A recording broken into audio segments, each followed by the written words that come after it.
The fall from grace of a living American legend 50 years in the making. Bill Cosby's alleged questionable behavior had gone largely unnoticed for decades. But why does it seem to have hit center stage only now? This round started off, believe it or not, as a joke. Back on October 16th, comedian Hannibal Buress says something that goes viral. I can talk down to you because I had a successful sitcom. Yeah, it was great women, Bill Cosby, so... Then, less than a month later, Cosby's Twitter page asked fans to meme Cosby. The results are overwhelmingly negative and quickly taken down. That begins a flood of allegations from women who say they were sexually assaulted by Cosby. Many claim they were drugged. The first to come forward publicly, Barbara Bowman.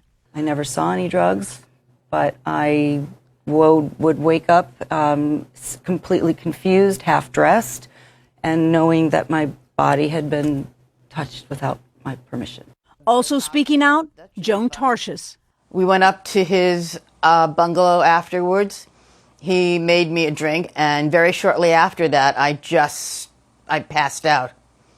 I woke up or came to very groggily with him removing my underwear. Tarshis says that in 1969, she voluntarily saw Cosby again when he invited her to a performance after accepting drinks at his hotel and in a limo. She says she woke up the next morning with him in his bed. Ironically, Cosby released a comedy album that same year entitled It's True, It's True, joking about doctoring drinks. You know what? You know anything about Spanish fly? No, tell me about it. Well, there's this girl, Crazy Mary. You put some in her drink, man, she... But with all the allegations, and even after former Temple University employee Andrea Constant went to police saying Cosby drugged and molested her in 2004, the local district attorney at the time, Bruce Castor, did not bring charges.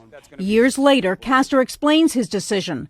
Constant, waiting for a year to go to authorities, heard her case against Cosby. Because of the delay, I couldn't check her blood to see if there was any metabolites of that drug in her, so it made the case very difficult. In 2005, Cosby spoke out about the allegations for the first time, telling the National Enquirer, "I am not going to give in to people who try to exploit me because of my celebrity status." Soon after, Constant responds with a civil suit alleging battery, assault, and defamation of her character. Constant and Cosby settle out of court for an undisclosed sum the following year. Also in 2005, Tamara Green on the Today Show with a similar story. He had gone from helping me to groping me and kissing me and touching me and handling me and, taking off my clothes. The latest salvo? A lawsuit filed last week by a woman who claims Bill Cosby sexually assaulted her in 1974 when she was 15. In court filings, Cosby calls those claims absolutely false, accusing the woman of extortion. Cosby's attorney says her lawyer made threats about criminal penalties, coupled with ever-increasing demands for a six-figure payday to keep quiet about her long-since-expired claims. Other stories shared in small circles, but getting little attention. People did not want to believe our story. And I finally said, I can't live in fear for the rest of my life.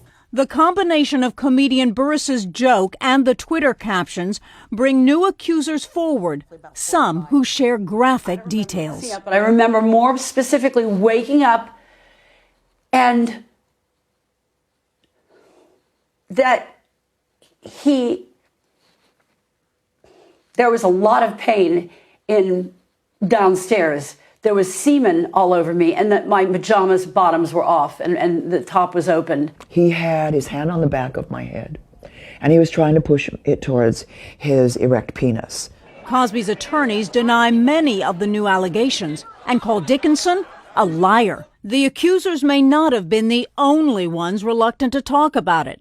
Magazine and television journalist Mark Whitaker, who used to work for CNN, in his newly released authorized biography of Bill Cosby, doesn't touch the topic. He has been a pioneer in so many areas. And, the Cosby Show is so big that people forget, all the other ways in which he, advanced entertainment. Whitaker isn't alone. Bob Huber, former writer for Philadelphia Magazine, admits in his 2006 profile of Cosby he didn't question the star about the accusations. You were writing about this, you were doing this big profile, you got invited to spend some time with Cosby, right? But you weren't allowed to ask him questions?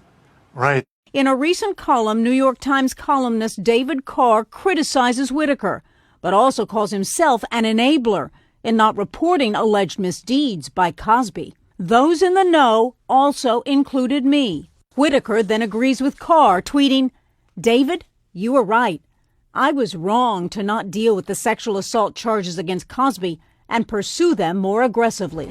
CNN has obtained a sworn deposition Bill Cosby gave in 2005 as part of that ongoing civil lawsuit by former Temple University employee Andrea Constant.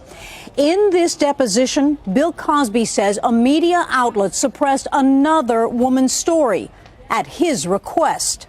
Cosby was asked, "What is your understanding of the agreement that you had with the National Enquirer concerning your exclusive interview?" "I would give them an exclusive story, my words." "What would they give you in return?"